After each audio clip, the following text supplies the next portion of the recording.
Folklorico Netzahualcoyo was founded in San Rafael in 1996 because Maestro Netza felt the need to bring together the people of the Mexican community and offer them a way to express their culture.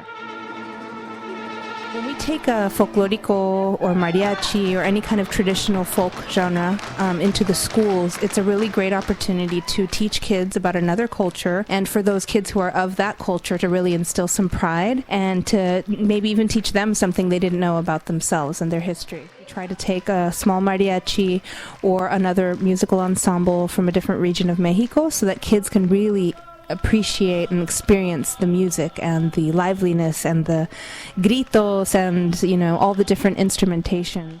Sometimes we take a small mariachi that has all the traditional instruments from the region of Jalisco, Colima, that whole area of the mariachi, including a arpa jalisciense, which is a traditional Jalisco harp, the trumpet, which is a European trumpet, violin, usually 1, 2, or 3 violins, the guitarrón, which is the big guitar, which serves as a bass, the guitarra, sometimes, which is the typical Spanish guitar, and the vihuela, which is a small guitar-like instrument used in that region of Mexico.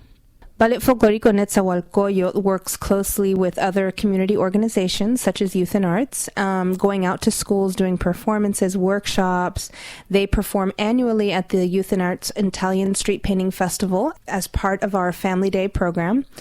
They also will be performing at the Marin County Fair, which they've done the past few years on the Youth and Arts stages. As performing artists, these young people are given the opportunity to go out and perform all over their community as well as new communities. So it opens a lot of doors for them in the way of learning how to present yourself on stage, how to have good posture, to be proud both outwardly, physically, and on the inside, to be proud of your culture and to reach out and really grow through this experience in many ways. It's really fascinating to see the different costumes and to hear the different types of music that come from each region. An example of one of the influences from abroad in Mexico is the china poblana.